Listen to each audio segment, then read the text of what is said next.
प्रिय भक्तों, आज बृहस्पतिवार के दिन हम आपको भगवान विष्णु का सबसे शक्तिशाली और लोकप्रिय मंत्र सुनाने वाले हैं, जिसमें भगवान विष्णु के स्वरूप को अंगीकृत किया हुआ है। भगवान विष्णु जी स्वयं माता लक्ष्मी के पति हैं, तो आप समझ ही गए होंगे कि भगवान विष्णु को अगर प्रसन्न कर लिया जाए तो माता लक्ष्मी का आशीर्वाद बिना मांगे ही मिल जाएगा। भगवान विष्णु हमेशा ही शेषनाग की शैया पर शयन करते हुए दर्शाए जाते हैं। माता लक्ष्मी को माता कमला भी कहा जाता है और भगवान विष्णु जी की नाभि में कमल विराजमान है। भगवान विष्णु देवताओं के भी ईश्वर हैं। भगवान विष्णु संपूर्ण जगत के आधार हैं। संपूर्ण विश्व उनकी रचना है। वे संपूर्ण लोकों के स्वामी हैं। सभी चराचर जगत के ईश्वर हैं। अगर आपकी कोई मनोकामना है तो मंत्र सुनते समय ध्यान में लेकर आए और भगवान विष्णु जी से प्रार्थना करें कि हे लक्ष्मी के कांत, मेरी मनोकामना पूरी करो। आज का दिन भगवान विष्णु के सुमिरन के लिए बहुत ही महत्वपूर्ण है, तो आइए भगवान विष्णु के इस महामंत्र का श्रवण कर लेते हैं। बस आपको इस मंत्र को अपने घर या दुकान पर मोबाइल फोन में चला देना है और ध्यान रहे कि इस मंत्र को पूरा 108 बार श्रवण करें। अगर इससे भी ज्यादा कर सके तो दोबारा से वीडियो को चला दें। वीडियो पसंद आए तो दिल से एक लाइक जरूर करें और हमारे चैनल मंत्र का ज्ञान को सब्सक्राइब अवश्य करें। कमेंट में जय श्री विष्णु लिखना न भूलें। मंत्र इस प्रकार है। शांताकारं भुजगशयनं पद्मनाभं सुरेशं विश्वाधारं गगनसदृशं मेघवर्ण शुभांगं लक्ष्मीकान्तं कमलनयनं योगिविधर्यानगम्यं वन्दे विष्णुं भवभयहरं सर्वलोकैकनाथम्। शांताकारं भुजगशयनं पद्मनाभं सुरेशं विश्वाधारं गगनसदृशं मेघवर्ण शुभांगं लक्ष्मीकान्तं कमलनयनं योगिविधर्यानगम्यं वन्दे विष्णुं भवभयहरं सर्वलोकैकनाथम्। शांताकारं भुजगशयनं पद्मनाभं सुरेशं विश्वाधारं गगनसदृशं मेघवर्ण शुभांगं लक्ष्मीकान्तं कमलनयनं योगिविधर्यानगम्यं वन्दे विष्णुं भवभयहरं सर्वलोकैकनाथम्।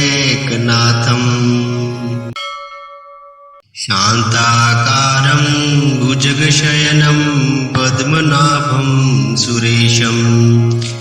विश्वाधारं गगनसदृशं मेघवर्ण शुभांगं लक्ष्मीकान्तं कमलनयनं योगिविधर्यानगम्यं वन्दे विष्णुं भवभयहरं सर्वलोकैकनाथम्। शांताकारं भुजगशयनं पद्मनाभं सुरेशं विश्वाधारं गगनसदृशं मेघवर्ण शुभांगं लक्ष्मीकान्तं कमलनयनं योगिविधर्यानगम्यं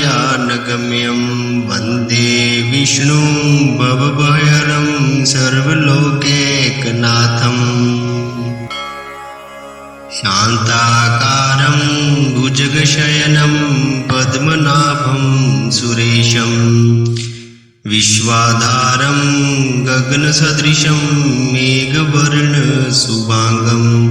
लक्ष्मीकान्तं कमलनयनं योगिविधर्यानगम्यं वन्दे विष्णुं भवभयहरं सर्वलोकैकनाथम्। शांताकारं भुजगशयनं पद्मनाभं सुरेशं विश्वाधारं गगनसदृशं मेघवर्ण शुभांगं लक्ष्मीकान्तं कमलनयनं योगिविधर्यानगम्यं वन्दे विष्णुं भवभयहरं सर्वलोकैकनाथम्। शान्ताकारं भुजगशयनं पद्मनाभं सुरेशं विश्वाधारं गगनसदृशं मेघवर्णशुभांगं लक्ष्मीकान्तं कमलनयनं योगिविधर्यानगम्यं वन्दे विष्णुं भवभयहरं सर्वलोकैकनाथम् शान्ताकारं भुजगशयनं पद्मनाभं सुरेशं विश्वाधारं गगनसदृशं मेघवर्णशुभांगं लक्ष्मीकान्तं कमलनयनं योगिविधर्यानगम्यं वन्दे विष्णुं भवभयहरं सर्वलोकैकनाथम् शान्ताकारं भुजगशयनं पद्मनाभं सुरेशं विश्वाधारं गगनसदृशं मेघवर्णशुभांगं लक्ष्मीकान्तं कमलनयनं योगिविधर्यानगम्यं वन्दे विष्णुं भवभयहरं सर्वलोकैकनाथम् शान्ताकारं भुजगशयनं पद्मनाभं सुरेशं विश्वाधारं गगनसदृशं मेघवर्णशुभांगं लक्ष्मीकान्तं कमलनयनं योगिविधर्यानगम्यं वन्दे विष्णुं भवभयहरं सर्वलोकैकनाथम् शान्ताकारं भुजगशयनं पद्मनाभं सुरेशं विश्वाधारं गगनसदृशं मेघवर्णशुभांगं लक्ष्मीकान्तं कमलनयनं योगिविधर्यानगम्यं वन्दे विष्णुं भवभयहरं सर्वलोकैकनाथम् शान्ताकारं भुजगशयनं पद्मनाभं सुरेशं विश्वाधारं गगनसदृशं मेघवर्णशुभांगं लक्ष्मीकान्तं कमलनयनं योगिविधर्यानगम्यं वन्दे विष्णुं भवभयहरं सर्वलोकैकनाथम् शान्ताकारं भुजगशयनं पद्मनाभं सुरेशं विश्वाधारं गगनसदृशं मेघवर्णशुभांगं लक्ष्मीकान्तं कमलनयनं योगिविधर्यानगम्यं वन्दे विष्णुं भवभयहरं सर्वलोकैकनाथम् शान्ताकारं भुजगशयनं पद्मनाभं सुरेशं विश्वाधारं गगनसदृशं मेघवर्णशुभांगं लक्ष्मीकान्तं कमलनयनं योगिविधर्यानगम्यं वन्दे विष्णुं भवभयहरं सर्वलोकैकनाथम् शान्ताकारं भुजगशयनं पद्मनाभं सुरेशं विश्वाधारं गगनसदृशं मेघवर्णशुभांगं लक्ष्मीकान्तं कमलनयनं योगिविधर्यानगम्यं वन्दे विष्णुं भवभयहरं सर्वलोकैकनाथम् शान्ताकारं भुजगशयनं पद्मनाभं सुरेशं विश्वाधारं गगनसदृशं मेघवर्णशुभांगं लक्ष्मीकान्तं कमलनयनं योगिविधर्यानगम्यं वन्दे विष्णुं भवभयहरं सर्वलोकैकनाथम् शान्ताकारं भुजगशयनं पद्मनाभं सुरेशं विश्वाधारं गगनसदृशं मेघवर्णशुभांगं लक्ष्मीकान्तं कमलनयनं योगिविधर्यानगम्यं वन्दे विष्णुं भवभयहरं सर्वलोकैकनाथम् शान्ताकारं भुजगशयनं पद्मनाभं सुरेशं विश्वाधारं गगनसदृशं मेघवर्णशुभांगं लक्ष्मीकान्तं कमलनयनं योगिविधर्यानगम्यं वन्दे विष्णुं भवभयहरं सर्वलोकैकनाथम् शान्ताकारं भुजगशयनं पद्मनाभं सुरेशं विश्वाधारं गगनसदृशं मेघवर्णशुभांगं लक्ष्मीकान्तं कमलनयनं योगिविधर्यानगम्यं वन्दे विष्णुं भवभयहरं सर्वलोकैकनाथम् शान्ताकारं भुजगशयनं पद्मनाभं सुरेशं विश्वाधारं गगनसदृशं मेघवर्णशुभांगं लक्ष्मीकान्तं कमलनयनं योगिविधर्यानगम्यं वन्दे विष्णुं भवभयहरं सर्वलोकैकनाथम् शान्ताकारं भुजगशयनं पद्मनाभं सुरेशं विश्वाधारं गगनसदृशं मेघवर्णशुभांगं लक्ष्मीकान्तं कमलनयनं योगिविधर्यानगम्यं वन्दे विष्णुं भवभयहरं सर्वलोकैकनाथम् शान्ताकारं भुजगशयनं पद्मनाभं सुरेशं विश्वाधारं गगनसदृशं मेघवर्णशुभांगं लक्ष्मीकान्तं कमलनयनं योगिविधर्यानगम्यं वन्दे विष्णुं भवभयहरं सर्वलोकैकनाथम् शान्ताकारं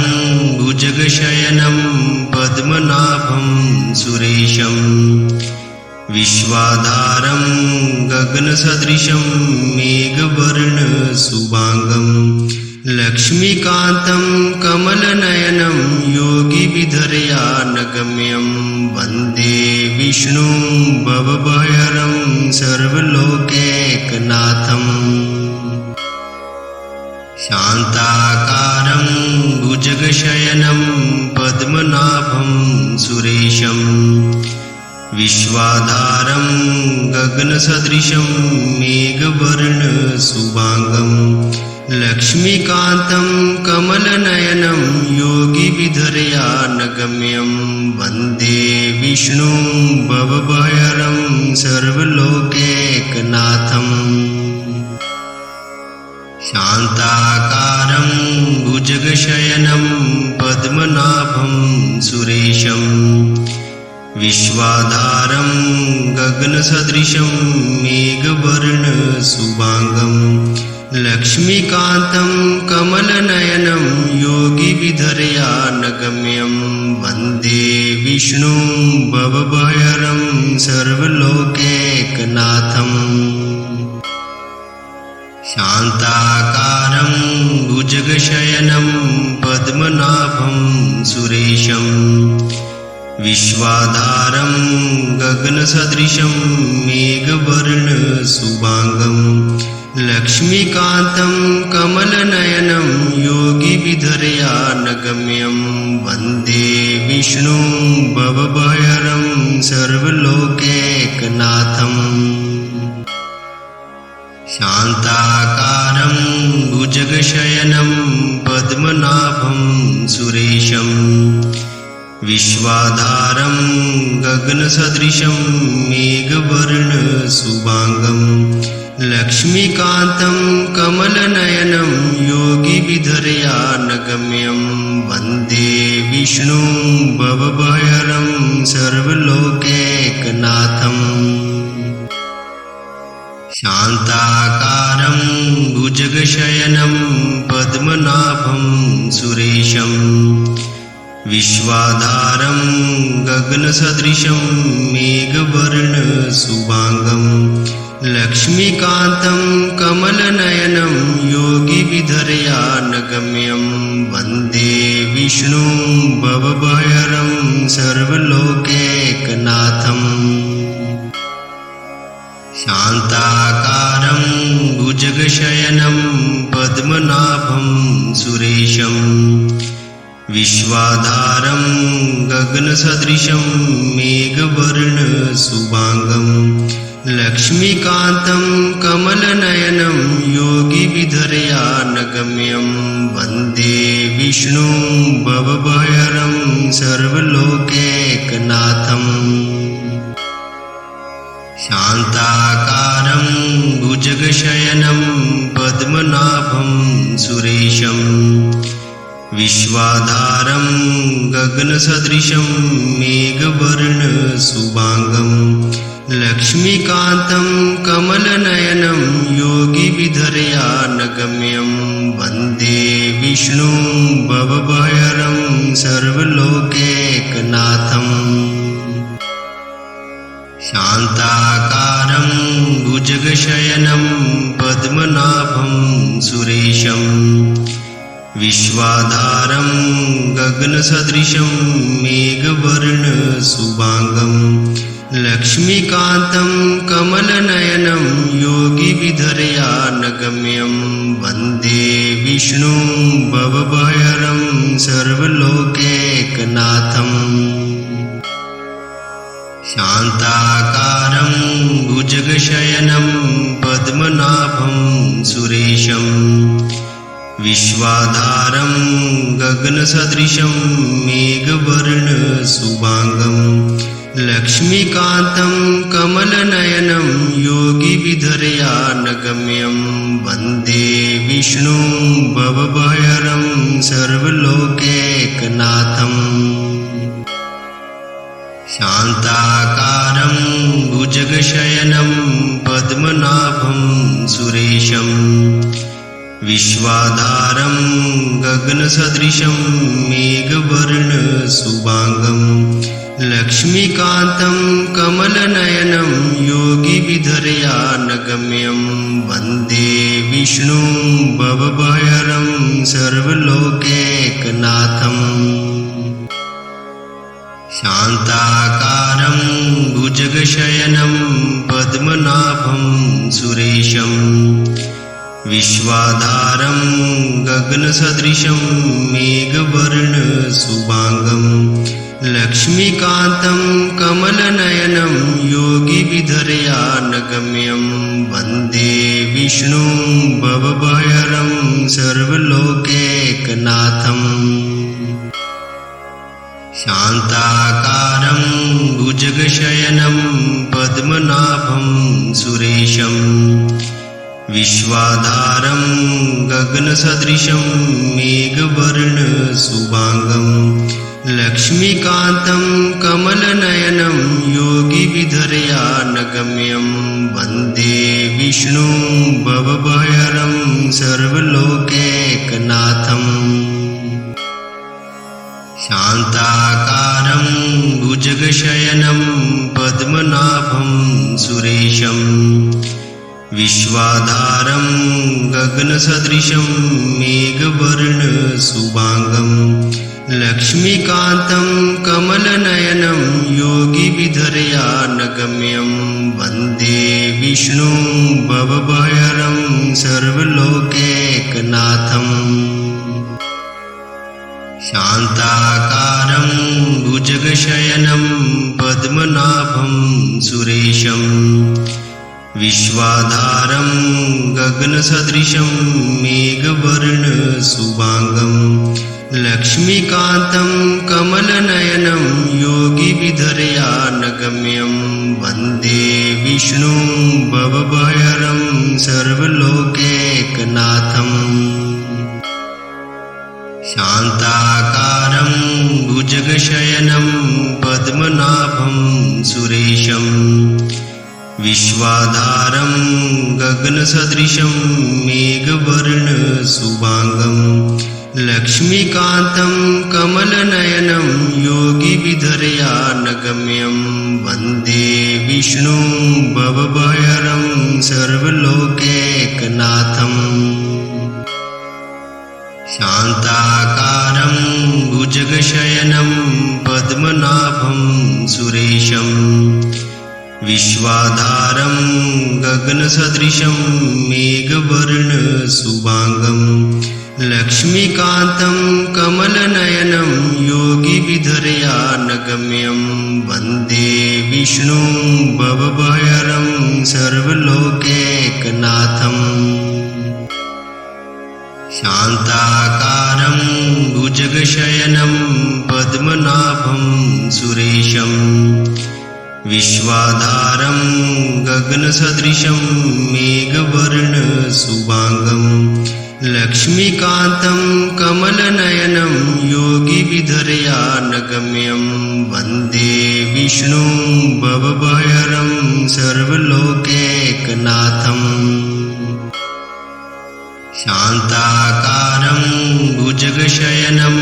पद्मनाभं सुरेशं विश्वाधारं गगनसदृशं मेघवर्णशुभाङ्गं लक्ष्मीकान्तं कमलनयनं योगिविधर्यानगम्यं वन्दे विष्णुं भवभयहरं सर्वलोकैकनाथम् शान्ताकारं भुजगशयनं पद्मनाभं सुरेशं विश्वाधारं गगनसदृशं मेघवर्णशुभाङ्गं लक्ष्मीकान्तं कमलनयनं योगिविधर्यानगम्यं वन्दे विष्णुं भवभयहरं सर्वलोकैकनाथम् शान्ताकारं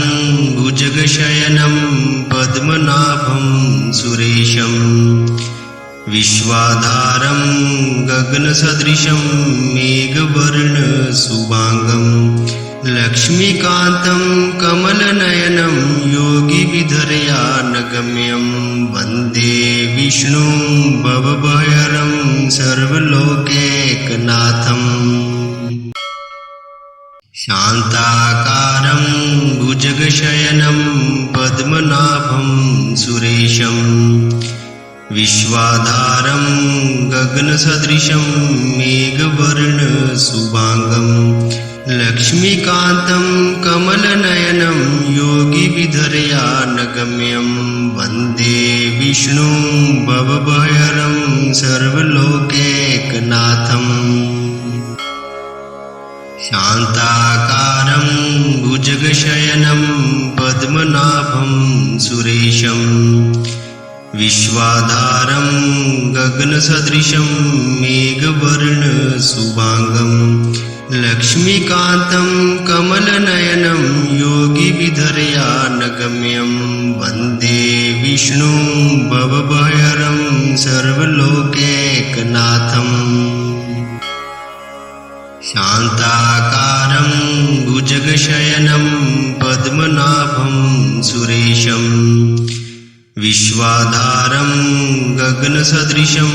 मेघवर्णशुभाङ्गं लक्ष्मीकान्तं कमलनयनं योगिविधर्यानगम्यं वन्दे विष्णुं भवभयहरं सर्वलोकैकनाथम् शान्ताकारं भुजगशयनं पद्मनाभं सुरेशं विश्वाधारं गगनसदृशं मेघवर्णशुभाङ्गं लक्ष्मीकान्तं कमलनयनं योगिविधर्यानगम्यं वन्दे विष्णुं भवभयहरं सर्वलोकैकनाथम् शान्ताकारं भुजगशयनं पद्मनाभं सुरेशं विश्वाधारं गगनसदृशं मेघवर्णशुभाङ्गं लक्ष्मीकान्तं कमलनयनं योगिविधर्यानगम्यं वन्दे विष्णुं भवभयहरं सर्वलोकैकनाथम् शान्ताकारं भुजगशयनं पद्मनाभं सुरेशं विश्वाधारं गगनसदृशं मेघवर्णशुभाङ्गं लक्ष्मीकान्तं कमलनयनं योगिविधर्यानगम्यं वन्दे विष्णुं भवभयहरं सर्वलोकैकनाथम् शान्ताकारं भुजगशयनं पद्मनाभं सुरेशं विश्वाधारं गगनसदृशं मेघवर्णशुभाङ्गं लक्ष्मीकान्तं कमलनयनं योगिविधर्यानगम्यं वन्दे विष्णुं भवभयहरं सर्वलोकैकनाथम् शान्ताकारं भुजगशयनं पद्मनाभं सुरेशं विश्वाधारं गगनसदृशं मेघवर्णशुभाङ्गं लक्ष्मीकान्तं कमलनयनं योगिविधर्यानगम्यं वन्दे विष्णुं भवभयहरं सर्वलोकैकनाथम् शान्ताकारं भुजगशयनं पद्मनाभं सुरेशं विश्वाधारं गगनसदृशं मेघवर्णशुभाङ्गं लक्ष्मीकान्तं कमलनयनं योगिविधर्यानगम्यं वन्दे विष्णुं भवभयहरं सर्वलोकैकनाथम् शान्ताकारं भुजगशयनं पद्मनाभं सुरेशं विश्वाधारं गगनसदृशं मेघवर्णशुभाङ्गं लक्ष्मीकान्तं कमलनयनं योगिविधर्यानगम्यं वन्दे विष्णुं भवभयहरं सर्वलोकैकनाथम् शान्ताकारं भुजगशयनं पद्मनाभं सुरेशं विश्वाधारं गगनसदृशं मेघवर्णशुभाङ्गं लक्ष्मीकान्तं कमलनयनं योगिविधर्यानगम्यं वन्दे विष्णुं भवभयहरं सर्वलोकैकनाथम् शान्ताकारं भुजगशयनं पद्मनाभं सुरेशं विश्वाधारं गगनसदृशं मेघवर्णशुभाङ्गं लक्ष्मीकान्तं कमलनयनं योगिविधर्यानगम्यं वन्दे विष्णुं भवभयहरं सर्वलोकैकनाथम् शान्ताकारं भुजगशयनं पद्मनाभं सुरेशं विश्वाधारं गगनसदृशं मेघवर्णशुभाङ्गं लक्ष्मीकान्तं कमलनयनं योगिविधर्यानगम्यं वन्दे विष्णुं भवभयहरं सर्वलोकैकनाथम् शान्ताकारं भुजगशयनं पद्मनाभं सुरेशं विश्वाधारं गगनसदृशं मेघवर्णशुभाङ्गं लक्ष्मीकान्तं कमलनयनं योगिविधर्यानगम्यं वन्दे विष्णुं भवभयहरं सर्वलोकैकनाथम् शान्ताकारं भुजगशयनं पद्मनाभं सुरेशं विश्वाधारं गगनसदृशं मेघवर्णशुभाङ्गं लक्ष्मीकान्तं कमलनयनं योगिविधर्यानगम्यं वन्दे विष्णुं भवभयहरं सर्वलोकैकनाथम् शान्ताकारं भुजगशयनं पद्मनाभं सुरेशं विश्वाधारं गगनसदृशं मेघवर्णशुभाङ्गं लक्ष्मीकान्तं कमलनयनं योगिविधर्यानगम्यं वन्दे विष्णुं भवभयहरं सर्वलोकैकनाथम् शान्ताकारं भुजगशयनं पद्मनाभं सुरेशं विश्वाधारं गगनसदृशं मेघवर्णशुभाङ्गं लक्ष्मीकान्तं कमलनयनं योगिविधर्यानगम्यं वन्दे विष्णुं भवभयहरं सर्वलोकैकनाथम् शान्ताकारं भुजगशयनं पद्मनाभं सुरेशं विश्वाधारं गगनसदृशं मेघवर्णशुभाङ्गं लक्ष्मीकान्तं कमलनयनं योगिविधर्यानगम्यं वन्दे विष्णुं भवभयहरं सर्वलोकैकनाथम् शान्ताकारं भुजगशयनं पद्मनाभं सुरेशं विश्वाधारं गगनसदृशं मेघवर्णशुभाङ्गं लक्ष्मीकान्तं कमलनयनं योगिविधर्यानगम्यं वन्दे विष्णुं भवभयहरं सर्वलोकैकनाथम् शान्ताकारं भुजगशयनं पद्मनाभं सुरेशं विश्वाधारं गगनसदृशं मेघवर्णशुभाङ्गं लक्ष्मीकान्तं कमलनयनं योगिविधर्यानगम्यं वन्दे विष्णुं भवभयहरं सर्वलोकैकनाथम् शान्ताकारं भुजगशयनं पद्मनाभं सुरेशं विश्वाधारं गगनसदृशं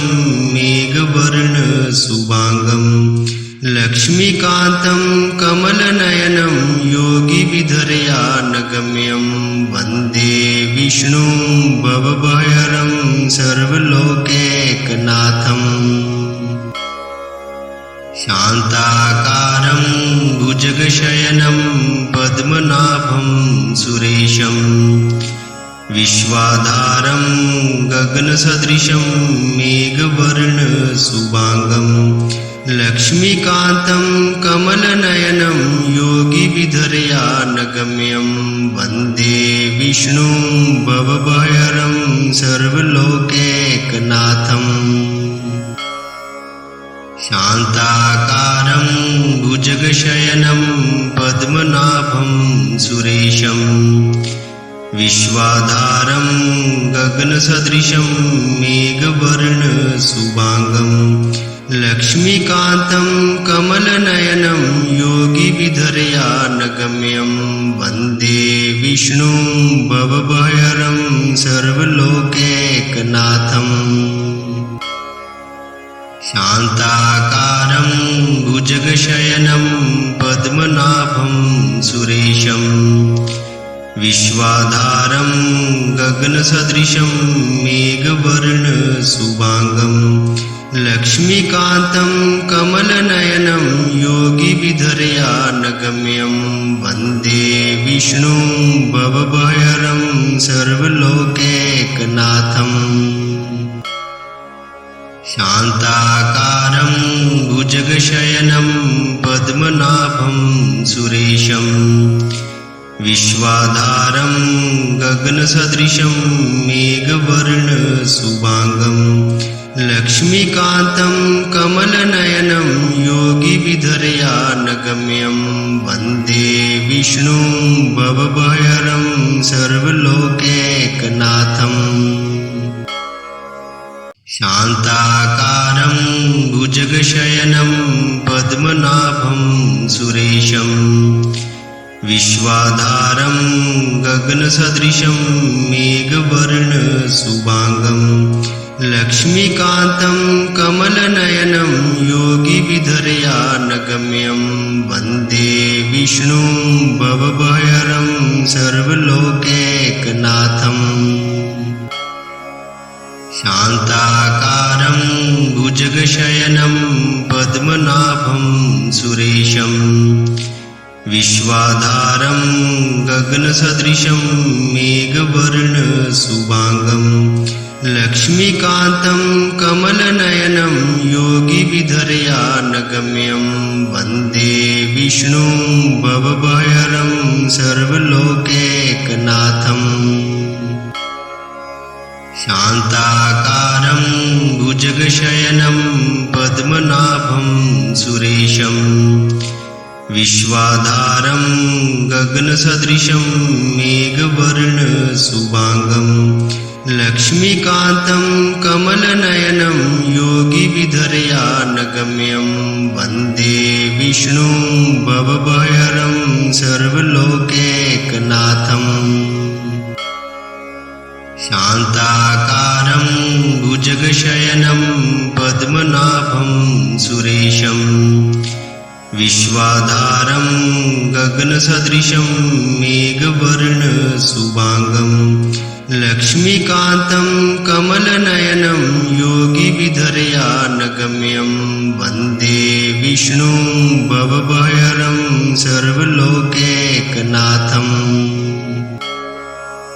शान्ताकारं भुजगशयनं पद्मनाभं सुरेशं विश्वाधारं गगनसदृशं मेघवर्णशुभांगं लक्ष्मीकान्तं कमलनयनं योगिविधर्यानगम्यं वन्दे विष्णुं भवभयहरं सर्वलोकैकनाथम् शान्ताकारं भुजगशयनं पद्मनाभं सुरेशं विश्वाधारं गगनसदृशं मेघवर्णशुभांगं लक्ष्मीकान्तं कमलनयनं योगिविधर्यानगम्यं वन्दे विष्णुं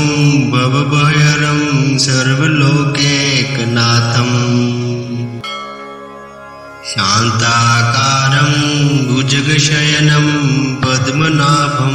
सुरेशं विश्वाधारं गगनसदृशं मेघवर्णशुभांगं